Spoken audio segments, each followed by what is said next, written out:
선거에 대한 이야기를 나눌 이유연구소에 있는 하승우라고 합니다. 오늘 주제는 10대 선거교육의 방해와 과제라는 제목을 제가 받았고요. 제가 조금 중심적으로 말씀드릴 이야기는 정치 문화를 어떻게 만들어 갈 거냐, 거기서 공론장은 어떻게 역할을 할 거냐입니다. 오늘 말씀드릴 얘기는 정치에 관한 기본적인 정보를 전달하는 방법, 아주 기본부터 그냥 지식을 나열해서 전달하는 방식보다는 이 지식들을 어떤 식으로 우리가 받아들이고 수용하는 게 좋을까에 대한 고민을 하는 게 저는 좋다고 보고요. 왜냐하면 정보량이 너무 많기 때문에. 그래서 선거교육에서 조금 저는 약간 틀이 선거교육에서 정치교육, 정치문화라는 형태의 조금씩 틀이 바뀌어야 되지 않을까.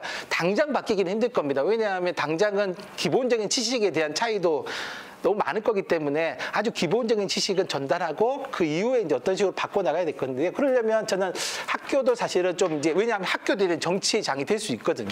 기존까지는 학교는 사실 정치의 영역으로 어떻게 봉쇄돼 있었습니다. 재작년에 그 투표권, 그러니까 선거권을 만 19세에서 18세로 내리자고 했을 때 국회 내에서 토론된 걸 보면 많은 반대 논거가 뭐냐 하면 학교가 정치의 장이 된다 했습니다. 어쨌든 학교마저, 학생들마저도 그런 게 되면 학교가 정말 혼란스러워질 거다. 그런 혼란이 있으면 안 되기 때문에 학교로 가면 안 된다고 해서 사실 계속 반대를 했던 거고, 어쨌든 극적인 타협에 의해서 이제 준연동형 비례대표제하고 공직선거법에서 만 18세 선거권으로 이제 바뀐 겁니다. 그래서 이제 학교도 이제는 일종의 정치적인 영향을 받는 주요한 장이 됐기 때문에, 그럼 학교는 어떤 식으로 바뀌면 좋을까에 대한 고민을 좀 같이 나눠보려고 합니다. 그래서 아까 제가 질문을 드렸던 대로 한국의 정당은 한 50개 정도가 있고요. 현재 정당법으로 등록된 거. 첫 번째 정당 이름 뭘까요? 원래 뭐 가나다라 순으로 이렇게 나오거든요. 첫 번째는 가갈의 도인연합입니다. 보시면 밑에는 가나 코리아당, 밑에 가자 평화인권당, 가자 환경당, 거지당도 있습니다. 왜 가자가 이렇게 막 정당 앞에 등장할까요? 그렇죠. 투표 용지에 이 앞순위를 차지하기 위해서는 기억 리언 순으로 가기 때문에, 그래서 기억자 들어가는 걸 굉장히 정당들이 선호를 합니다. 국민의당, 국민의힘, 국민혁명당, 국민참여신당, 새누리당, 새로운 물개, 시대전환, 신자유민주연합, 신한반도당, 여성의당, 열린민주당, 우리공화당, 자유당, 자유민주당, 자유새백당, 정의당, 조선자유업당, 진능자유업당, 진보당, 친박신당, 통일한국당, 친박연대, 한국민, 이렇게 또 있습니다. 이렇게 당이 되게 많습니다. 그러니까 사실은 이 등록되어 있는 정당에 대한 정보를 다 제공하는 것만 해도 되게 몇 주가 걸릴 수 있는, 그러니까 차근차근 설명하자든, 물론 아까 말씀드린 대로 이 당들이 선거에 다 나오면 진짜 투표용지가 어마어마하게 길어질 텐데, 어쨌든 선거에 다 나오지 않고 보통은 10개 안 정도가 나오기 때문에 그나마 있는데요. 근데 저는 그것도 고민이 나서 10개 안의 정당만 선거에 나오기 때문에 좋은 거냐 라고 했을 때, 저는 사실은 원래 정치적 다양성을 고려하면 훨씬 더 많은 정당들이 선거에 나올 수 있어야 된다고 생각하는데, 지금 한국은 선거 제도가 저희 아까 말씀드린 대로 2019년도에 바뀐 게 2020년도에 준연동형 비례대표제라고 하는 아주 모호한 입장의 태도의 선거제도를 취했기 때문에, 그러니까 여전히 우리는 지역구가 강하기 때문에 사실 이 많은 정당들이 선거에 다 나오지 않습니다. 왜냐하면 지역구 선거에 사람을 내보낼 역량이 안 되기 때문에. 혹은 그냥 등록하고 그냥 자신이 총재임을 즐기는 분들도 계시기 때문에 굳이 선거까지 나올 필요는 없고, 그냥 내가 어느 당의 당수다, 이거를 되게 좋아하시는 분들이 계세요, 한국에는. 그래서 그렇게 되기 때문에 있는데, 어쨌든 이렇게 많은 정당들이 있는 거고요. 사실은 이제 학교 내에서도 아까 말씀드린 선거 운동을 이제 만약에 시작하게 된다면, 그러니까 내가 꼭 선거 후보자로 안 나가더라도 선거 운동을 할 수 있거든요. 특히 아까 말씀드린 대로 정당법이 이제는 만 16세부터 바뀌었으니까 이 사람들은 이제 아예 정당의 당원으로서 정당 운동을 할 수 있는 겁니다. 그래서 선거에 관한 단순한 의견 개진 및 의사표시 이런 것들은 선관위에서 다 이거는 무조건 법적으로 허용돼야 된다라고 보고 있는. 근데 이거는 해석의 여지가 있죠. 단순한 의견 개진 의사표시를 뭘로 볼 거냐? 뭐가 단순한 거고 뭐가 복잡한 거냐, 뭐 이런 게 있고요. 어쨌든 이 후보 선거운동 이런 게 있을 거고, 정당의 후보자 추천에 관한 단순한 지지 반대 의사 표지가 있을 거고, 통상적인 아까 말씀드린 정당법에서 통상적인 정당 활동은 법적으로 보호받게 돼 있습니다. 그래서 정당들이 현수막 걸 때 보시면 밑에 항상 뭐 이 현수막은 정당법에 따라 보호받고 있으니 불법으로 훼손했을 시에는 처벌을 받습니다, 이런 게 문구가 있잖아요. 실제로 처벌 받습니다, 원래는. 그래서 그럼 이런 활동들이 이제 학교 내에서도 되게 많이 벌어질 거고, 사실 더 이는 말로 하는 것도 있지만 이제는 문자나 뭐 이렇게 인터넷 상에서의 정치 활동과 지지 행위 같은 것들을 우리가 어떻게 봐야 될 거냐. 그러니까 예전까지는 학교 밖에서 이제 주로 하는 거였다면 이제는 학교 내로 들어올 수 있는 가능성이 좀 생긴 거라고 봐야 되고요. 사실 아까 제가 그래도 말씀드린 대로 중학교는 다행입니다. 고등학교는 이제는 공직선거법 제가 볼 때 가르쳐야 됩니다. 왜냐하면 후보자가 나올 수 있기 때문에. 근데 공직선거법 아까 말씀드린 되게 길고 뭐 이 예비 후보자는 선거운동 뭐 할 수 있고 선거 사무소 현수막 명함 배부로 어디서 할 수 이거 되게 법안에 어마어마하게 길게 자세하게 돼 있거든요. 그럼 이걸 다 가르쳐줘야 되는 거죠. 영국 의회에서 토론하는 거에 관한 영상입니다. 보시니까 어떠세요? 영국 의회 회기가 한 6개월, 7개월 정도 되는데요. 매주 이제 이걸 한 판씩 하는 겁니다. 물론 뭐 영국인들은 약간 식상할 수 있죠. 아우, 또 저러네. 할 수 있겠지만 하고, 사실 저는 볼 때 더 중요한 건 뭐냐면 이 문화입니다. 보시면은, 우리 보면 국회 때 보시면은 한국 국회는 어떤가요? 모습이? 한 명을 보고 있는. 그쵸. 분이 앞에서. 예. 학교랑 비슷한 것 같아요, 약간. 하지만 여기 보시면 그냥 이렇게 보시면 막 서 있기도 하고, 그냥 그러니까 정말 삥 둘러 앉아 있는 겁니다. 이야기를 하고 보시면은 주된 의사표현 방식 두 가지가 있습니다. 야유를 하거나 박수를 치거나. 예. 이게 이제 토론하는 식의 정식 문화죠. 이렇게 조용히 앉아서 우리는 상대방 말 끝날 때까지 이렇게 완전 기다렸다가 이제 상대방 말 때 끝나자마자 제가 이제 반박을 해서 이렇게 하는데, 그게 아니라 그냥 왜냐면 모든 사람들이 다 발언권을 가진 게 아니기 때문에, 그러면 내 의사는 직접 말하지 않더라도 주요한 사람이 발언하는 과정을 통해서 내가 박수를 치거나, 여기 보시 중간중에 일어났다 앉았다 하는 사람들이 있습니다. 그러니까 그런 식으로 자기들의 의사를 표현하는 겁니다. 코빈 노동당 당수인데, 코빈이 말할 때 막 얘기할 때 기립하는 사람이 의원이 많다는 거는 결국 이 사람 의견에 동조한 사람이 많다는 거고, 야유한 사람이 많다는 거는 이 사람 의견에 반대한 사람이 많다는 거죠. 그러니까 그 얘기를 아주 치열하게 하고, 또 보면 내용이 되게 우리가 볼 때는 되게 수준 높을 것 같은데 그렇지도 않습니다. 아까 보시면은 비난하는 겁니다. 상대방의 약점을 잡아가지고 네 당수 원래 임기 끝났는데 당헌 개정해서 한 번 더 하려는 거잖아. 이런 걸 가지고 사실 논점을 벗어난 얘기를 총립에서 막 나오고, 그걸 뭐 이렇게 언론이 잘했다 뭐 이런 건 사실은 좋은지는 잘 모르겠지만, 어쨌든 그러니까 그 얘기는 뭐냐면 논의 주제에 별로 제한이 없는 겁니다. 뭐 총리라고 해서 반드시 옳고 바른 말만 해야 된다, 이게 아니라, 사실 정치에서 사실 저는 옳고 바른 말이 뭘까도 잘 모르겠습니다. 특히 요즘 보면 저희는 막 도대체 이걸 우리는 어디까지, 정치인의 가족의 어디까지를 알아야 될 건가, 이런 것도 사실 되게 그거죠. 우리가 진짜 이런 것까지 다 알아야 돼 약간 생각이 들 정도인데, 어쨌든 여기서 보면 이제 그런 거, 일단 공적인 인물이 되는 사람에 대해서는 어쨌든 그 정보를 어떻게 다룰 건가를 사전적으로 제한하지 않고 그 속에서 이렇게 논의의 과정 속에서 하는 거죠. 누가 더 올바른 얘기를 하는 게 아니라 결국은 내가 한 얘기에 대한 일종의 여론이 어떻게 바뀌고 어떻게 형성되는지를 보는 과정이 되게 정치에 중요한 거기 때문에, 결국 정치는 혼자 할 수 없는 거거든요. 내가 아무리 좋은 말만 하더라도 내 주변에 아무도 없으면 나는 정치적으로 무기력해지는 거고, 좀 이상한 말을 하는데도 저 옆에 사람들이 항상 부글부글해 라고 하면 이 사람이 정치에 영향력을 가지게 되는 되게 묘한 장이기 때문에, 여기는 말이 되게 중요하고, 그다음에 어쨌든 그 사람이 보이는 행동이라고 하는 것들이 되게 중요한 장에 있습니다. 그래서 이거는 그냥 우리가 지식적으로 가르치려고 했을 때 되게 가르치기 힘든 부분이기 때문에, 결국 이건 제가 볼 때 약간 경험치적으로 누적돼야 되는 부분들. 그래서 바로 저는 뭐 이렇게 선거가 바로 학교로 바뀐다 이게 아니라, 그럼 이런 식의 지속적인 변화를 학교는 어떤 식으로 조금 받아들여야 할 거냐, 학교 내에서도 한번 이런 식의 토론 배틀을 한 번씩 해봐야 되는 거냐, 꼭 댄스만 할 필요는 없지 않습니까? 그러니까 이런 걸 어떻게 할 거냐에 대한, 약간 저는 이제 정치라고 하는 거 우리가 어떻게 받아들이고 어떻게 논의할 거냐에 대한 좀 과정이 필요한 것 같고요. 저희가 핀란드 많이 교육으로만 얘기하지만, 사실 저는 핀란드 교육이 그렇게 되는 이유는 핀란드 정치랑 되게 밀접하여 있다고 생각합니다. 40세 가까워졌죠. 이 산나 미렐라 마린이라고 하는 이 정치인은 결국 핀란드 3인당 출신의 정치인이고, 20대부터 정치 활동을 계속했었고 36살에 이제 총리로 간 거죠. 한국에서 36살의 여성이 총리가 된 날은 언제쯤 올까요? 아무도 말씀 안 하시는 거는 알 수 없기 때문에. 네. 근데 역사는 또 갑자기 바뀌는 거라서요. 또 언제 어떻게 저는 바뀔지는 모른다고 생각하는데요. 어쨌든 이 마린이 총리를 할 수 있었던 거는 보시면은 그냥 갑작스럽게 한국처럼 발탁돼가지고 막 그리고 정권 교체 열망을 안고 이렇게 해서 된 게 아니라, 사실은 마린은 아주 오래 전부터 당원 가입을 해서 의회 활동도 했었고, 그쪽 내각에서 장관도 역임을 했었고, 사실은 또 약간 이거는 핀란드의 되게 재미있는 정치 지형이기도 합니다. 그래서 이 마린이 된 게 보시면, 우리가 보면 그냥 압도적으로 한 당이 득표를 많이 해가지고 된 게 아니라, 여기는 기본적으로 핀란드는 이렇게 연정을 하는 게 그냥 아주 습성화돼. 왜냐하면 당이 너무 많기 때문에. 그래서 보시면은 이 당을 만든 게 보면 사회민주당, 중앙당, 녹색동맹, 좌파여동맹, 스웨덴인당이라고 하는 이 당이 연합해가지고 한 거고 사회민주당의 의석은 40석밖에 안 됩니다. 그러니까 전체 석에서 200석에서 사실은 5분의 1밖에 안 되는 거죠.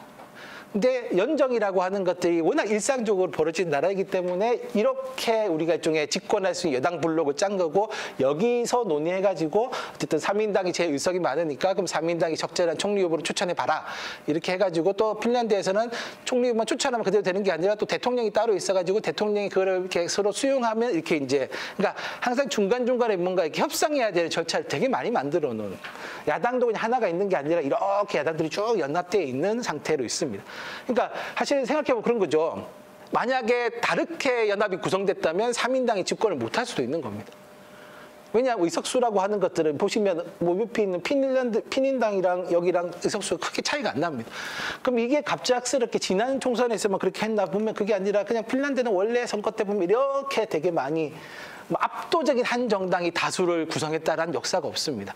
그러니까 기본적으로 정치에서 우리가 뭘 하기 위해서는 다른 당과 왜냐면 연정을 하려면 제안을 해야 될 거 아닙니까? 한국처럼 야, 뭐 하고 싶으면 우리한테 다 붙어.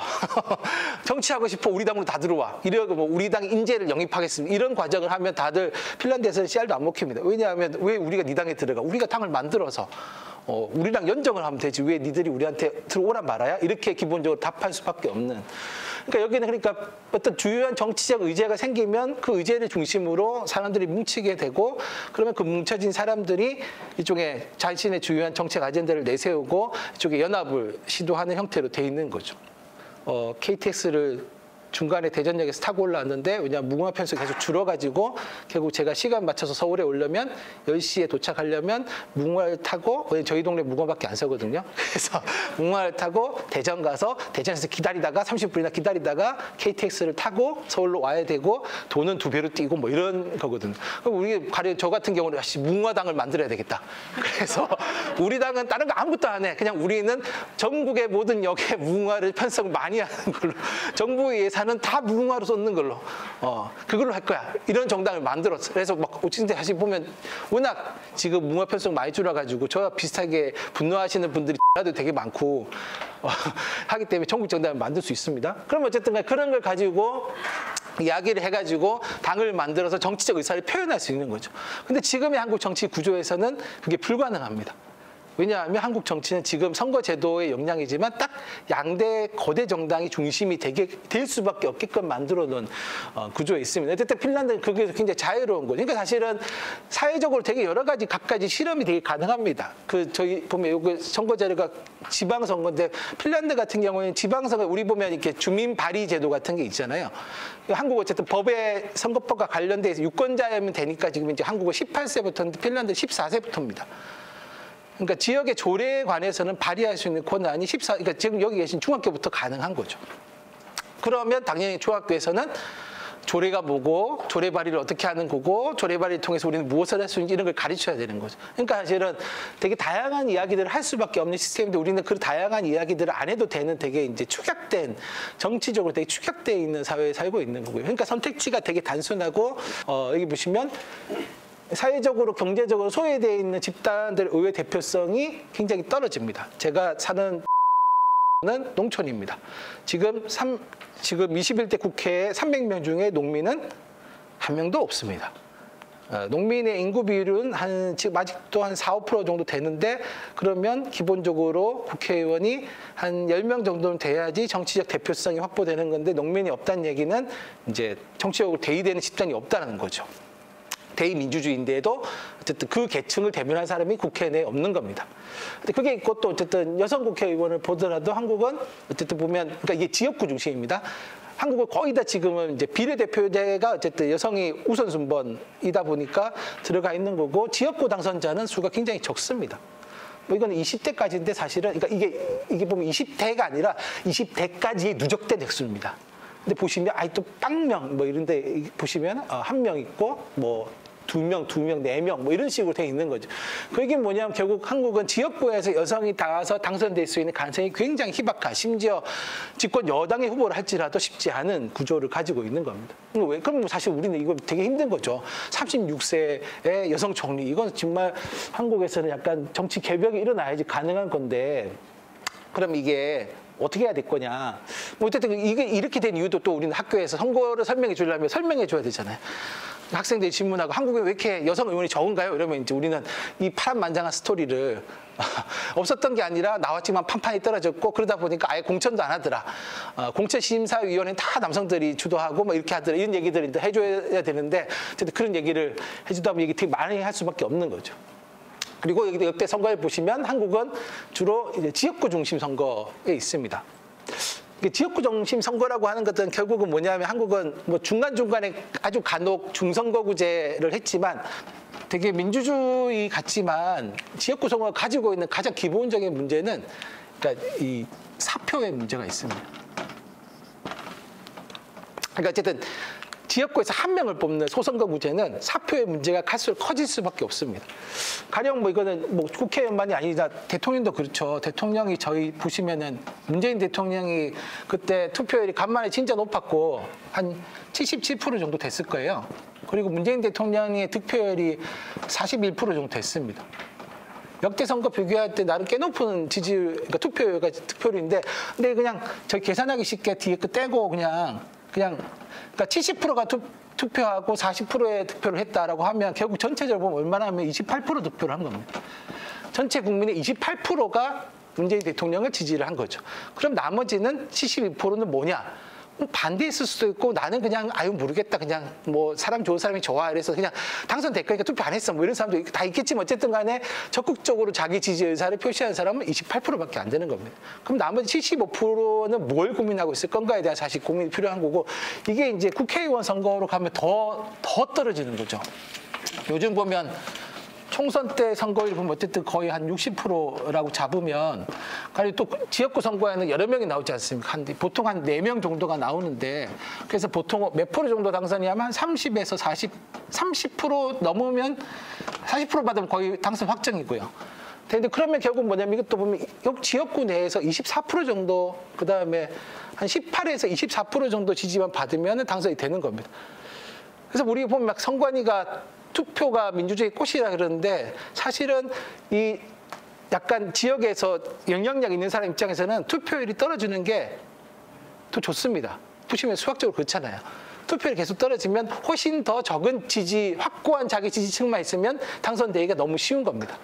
한국의 지방의원 중에 최고 다선 하신 분이 몇 선인지 혹시 아세요? 8선 의원이 계십니다. 자, 4, 8이 32. 그러니까 이분은 32년 동안 지방의원을 하신 거예요. 아, 뭐 그게 오래 했던 게 나쁘다 이게 아니라, 4, 8이 32. 어우, 진짜 정말 역사죠. 그 지역의 의원이세요. 예.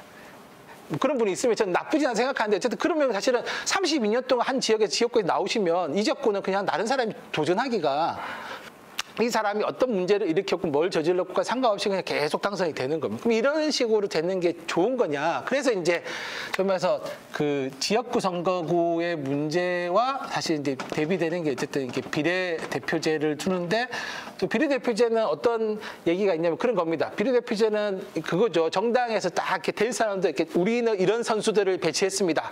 딱 하고 사람들이 그걸 보고 이제 그 당에 투표를 하는 겁니다. 그래서 투표한 대로 이제 순서대로 쭉 들어가는 거죠. 근데 문제는 그런 겁니다. 그럼 이 순서를 누가 정할 거냐?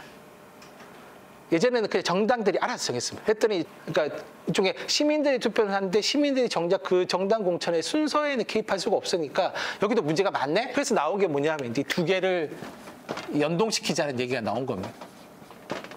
연동시켜서 지역구 일정 비율을 주고 비례 일정 비율을 줘가지고 서로가 가지고 있는 장점은 살리고 단점은 좀 보완하도록 하자라고 얘기를 한 겁니다. 2022년이 또 이제 관문입니다.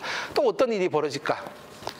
우리는 항상 흥미진진하게 정치를 보게 될 수밖에 없는 게 무슨 일이 벌어질지 모르기 때문인데요.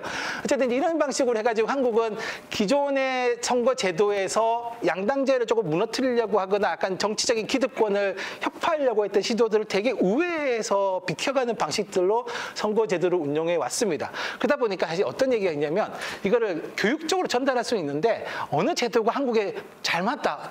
이렇게 이런 제도를 선택하면 우리가 나아질 거다. 가령 대통령 지금 한국의 대통령 중심제인데 요즘 많이 보면 대통령 중심제가 문제가 많으니까 너무 제왕적 대통령이다. 그래서 어떤 얘기가 있냐면 이제 내각제로 가야 된다. 그런 얘기가 있습니다.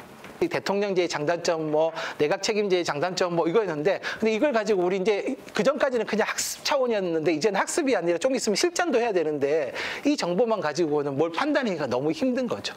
우리는 뭐가 좋아 이렇게 딱 결정해 주는 게 아니라 이런 것들을 어떻게 우리가 판단할 수 있는 약간 역량이라고 하는 것들처럼 이제 조금 강화시켜주는 이런 설명을 해줘야 되겠죠. 왜 이렇게 변해왔는지 설명해줘야 되겠지만 우리의 정치 역량을 어떻게 강화시킬 것인가에 대한 약간 저는 고민이 필요해서 사실 이제 드림에 이런 겁니다. 약간 어쨌든 선거라고 하는 거는 정치인과 정책을 선택하는 방법이고요. 선거 제도에 대한 교육도 저는 필요하다고 보는데 사실은 그것이 어떤 의미와 결과를 가져올지는 사실은 이게 그 제도 자체로 보면 사실 별로 판단이 잘 안 되는 면이 있기 때문에 이런 건 어쨌든 간에 기존의 어쨌든 선거라고 하는 그 제한된 장만이 아니라 좀 선거 이전과 이후의 좀 정치적 과정에 대한 저는 사실 설명이 같이 들어가야지 우리가 좀 같이 이야기를 나눌 수 있는 거고 정치는 또 이 정치라고 생각하면 이걸 약간 교육의 문제로 접근해버리면 좀 어려움이 생기는 거죠. 도덕과 사회에서 사실은 뭐가 되게 말하기 힘든 게 가령 뭐 정의란 무엇인가, 뭐 요즘 보면 또 공정함 이런 게 있는데 그럼 공정함을 어떻게 정의를 해야 될 거냐? 어느 후보는 공정하고 어느 후보는 공정하지 않다 이렇게 얘기를 할 수 있을 거냐? 아니면 공정함이라고 하는 것의 기준을 뭘로 잡을 거냐? 그냥 다 누구에게나 동일한 기준을 들여대는 게 공정한 거냐라고 했을 때 우리가 요즘 많이 사회적으로 학습하는 게 결국 뭐 능력주의 이런 얘기하면서 결국 출발점이 다른 사람들한테 동일한 기준 적용하는 게 하나도 안 공정하더라는 얘기를 저희가 이제 학습하고 있지 않습니까? 뭐 중학교 때부터 차근차근 학생회장부터 경험을 해서 고등학교 들어가면서 나 이런 대의 경험을 바탕으로 내가 이제 19세가 되는 순간 난 바로 입후보를 할 거야. 그러니까 입후보가 19세만 하겠지만 19세에 입후보를 염두에 두고 계속 자기 경력을 관리하는 사람이 있을 수도 있다는 거죠. 왜 이렇게 합의하게 됐을까가 되게 중요하다고 생각을 합니다. 그러니까 결국 제가 볼 때 이 1, 2, 3이라고 하는 협약의 중요한 주제는 일방향적으로 정보를 전달하는 것들이 별로 효과적이지 않고 이게 나중에 더 안 좋은 문제를 발생하더라. 교육 모델만 있는 게 아니라 결국 어떤 식으로 학교 내 구성원들이 스스로의 위치들을 이렇게 인정해주면서 논의할 거냐. 가령 뭐 학부모위원회는 어떤 역할을 맡고 어떻게 움직일 거냐. 학생회는 또 어떻게 움직일 거냐. 그다음에 교사들은 또 어떻게 움직일 거냐에 대한 각자가 그러니까 이게 꼭 학생에 대한 저는 그게 아니라 우리는 지금 학교 내에서 어떤 식으로 이야기를 풀어가야 될 거냐에 대한 사실 저는 고민이 조금 지금부터 이제 답이 정해져 있는 게 아니니까 지금부터 조금 이제 풀어가야 되지 않을까 싶습니다. 중요한 거는 결국 어쨌든 도대체 이 자율적 판단 어떻게 하는 거냐. 정확한 정보도 있지만 사실은 정확하지 않은 정보도 있고 때로는 생각해보면 도대체 정확한 정보는 뭐지라고 하는 것들도 있습니다. 왜냐하면 정보라고 하는 게 보면 이렇게 총체적으로 항상 이렇게 딱 구성돼서 제시되는 게 아니라 그냥 자기 눈에 보이는 것 중심으로 정리되다 보니까 정보 자체가 다 파편적일 수밖에 없는 거죠.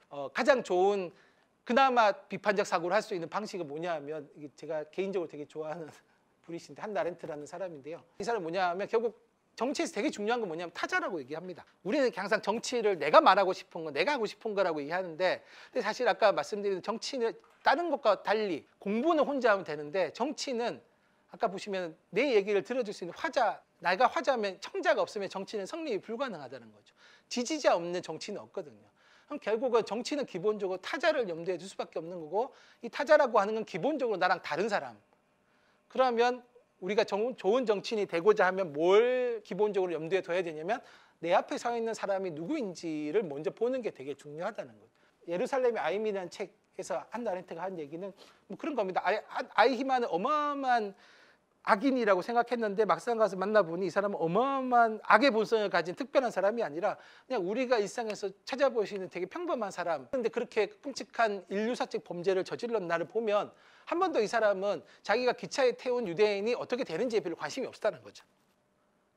그러니까 이 사람이 항상 한 역할은 뭐냐면 어떻게 하면 최대한 많은 유대인을 빠른 시간 내에 아우슈비츠로 이송할 건지에 대해서만 관심이 있었지. 그래서 이송된 유대인들이 어떻게 됐지는 그러니까 알 수 있지만 관심이 없었다는 거죠.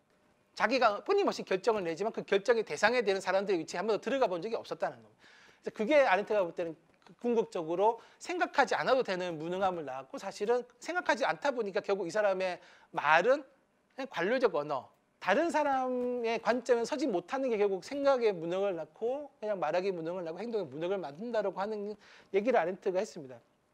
저는 이거는 어쨌든 저희가 비판적으로 생각하는 게 되게 힘든데 타자의 관점에 서서 하는 것들은 그나마 저는 저희가 해봐야 되는 실험이고, 그러니까 내가 상대하고 내가 반론을 피우고 내가 논쟁할 상대가 누구인가를 모르는 채 저는 사실은 논쟁하는 게 되게 위험하다고 생각합니다. 이 공론장에서 가장 기본 원칙은 서로가 생각해왔던 선호가 바뀐다라고 하는 것들을 전제하는 겁니다.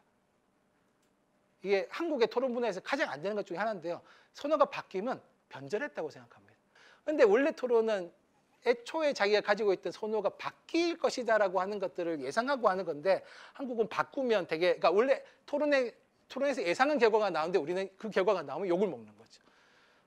그래서 우리 사실은 선호가 이해관계라고 하는 것들이 충분히 바뀌기 위해서 토론을 하는 건데 우리는 자꾸 바뀌는 것들을 두려워하는 문화가 있고 그래서 항상 토론을 하다 보면 우리는 상대방 얘기를 듣지 않고 계속 뭐 하고 있냐면 제가 뭐 계속 적고 있으면 가서 보면 상대방 얘기 속에서 그 다음 끝나면 반박할 거고 적고만 상대방 얘기 속에서 내가 참고할 거는 하나도 안 적고 계속 반박할 것만 이렇게 적어 나가다가 딱 끝나자마자 바로 반박만 하는. 그래서 토론 1시간 동안 했는데 결국 남은 건 반박밖에 없는. 그러니까 사실은 선호와 이해관계가 바뀐다라고 하는 게 사실 공론장을 만드는 그걸 하기 위해서 만드는 건데 우리는 그걸 하지 않는 거를 자꾸 고집하는 문화가 있어요. 그러다 보니까 다른 사람 얘기를 진짜 안 듣는 거죠. 아까 말씀드린 대로 뭐 주장이라고 해서 그게 무조건 절대적으로 올바른 무조건 수용해라 이게 아니라 결국은 그런 것들에 대해서 우리가 어떻게 얼마 정도로 잠정적으로 합의할 수 있을 거냐에 대한 가능성을 타진해 보는 건데 사실 그런 가능성을 타진할 수 있는 자리가 저는 별로 없었다라고 생각합니다. 그래서 그냥 때로는 서로의 생각과 필요와 생각을 놓고 갈등하고 때로는 협상하고 사실 잠재적 합의를 만들어가는 과정이 되게 중요한데 사실은 이런 거면 학교 내에서 이런 잠정적 합의의 과정을 어떻게 만들 거냐 뭐 어쨌든 교칙이나 이런 거에 관해서도 그 전까지는 일방적으로 결정된 거라면 그럼 교칙의 어느 부분을 모든 교칙을 다 통으로 다 잠정적으로 합의하는 이런 제가 볼 때 되게 힘든 과정이 될 거고요. 그게 아니라 되게 교칙 중에서 합의 핵심적이라고 생각되는 부분들을 어떻게 잠정적 합의의 안으로 만들 법이든 조례든 간에 우리가 어쨌든 민주시민으로서 그런 법 조례들이 결국 우리 삶을 규정하는 거라면 거기에 대해서 우리가 어떻게 개입할 거냐에 대한 얘기를 할 수밖에 없을 텐데 그러면 그런 부분에 어떻게 잠정적 합의를 만들 거냐에 대한 게 필요하고 사실 되게 특히 요즘 보면 저는 약간 갈등이라고 하는 한국 사회에 너무 부정적인 것들만 해석을 하는데 사실 저는 갈등은 되게 필연적인 거라고 생각을 합니다. 내 얘기에 반대하는 누군가가 당연히 있을 거다라고 생각해야 되는데 우리는 내 얘기는 무조건 좋은 거니까 다 찬성하겠지라고 생각했다가 말하고 난 뒤에 왜 나에 대해서 그러니까 그 말에 대해서 공격하는 건데 왜 나에 대해서 공격하는 거지라고 생각하면서 막 상처받고 이런 사람들이 생긴단 말이죠. 그러니까 사실 이거는 갈등하고 협상하는 게 되게 당연한 거기 때문에 결국 그거를 그럼 내가 어떤 방식으로 다른 사람들한테 표현할 거냐 하기 위해서는 결국 말하거나 쓰거나 하는 나름의 이제 능력치라고 하는 게 필요한데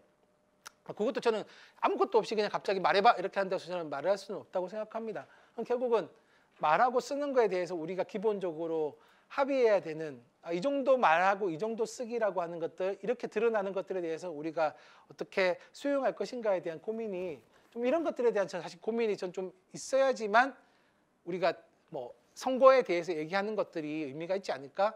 그러니까 정치에 대한 얘기를 하지 않고 선거에 대해서만 얘기하면 그건 너무나 지식을 나열하는 것들이 될 것이고 물론 뭐 그 지식도 저는 필요하다고 생각하지만 그걸로만 가지고 얘기할 수 있는 것들은 별로 많지 않다는 거죠. 그리고 그 실제 결과로 낳게 될 부분도 말하기 되게 어려운 거고요. 그럼 결국 선거를 얘기하다 보면 정치 얘기를 할 수밖에 없을 텐데 그러면 자꾸 정치도 그러면 어떤 올바름을 찾아갈 것인가에 대한 이야기를 하는 것보다는 제가 볼 때는 그 정치를 얘기할 수 있는 문화를 어떤 방식으로 우리가 만들고 사실 저는 한국 사회에 되게 빠져 있는 게 일종의 정치 문화고 그러다 보니까 정치는 항상 부정적인 거 막 정치 그렇지 않으세요? 정치하겠다고 옆에서 다 뜯어말리고 야 정치하면 집안이 파탄 난다 뭐 이렇게 하면서 뜯어말리게 되는데 그게 아니라 정치라고 하는 거 사실은 어쨌든 이 만 18세로 피선거까지 내려왔다는 건 누구라도 정치를 할 수 있다는 건데, 그럼 이걸 부정적인 그 무엇이 아니라 긍정적인 그 무엇으로 얘기하기 위해서는 결국 그것에 대해서 우리가 충분히 얘기할 수 있는 문화가 필요한데 우리는 아직 그 문화가 너무 없다.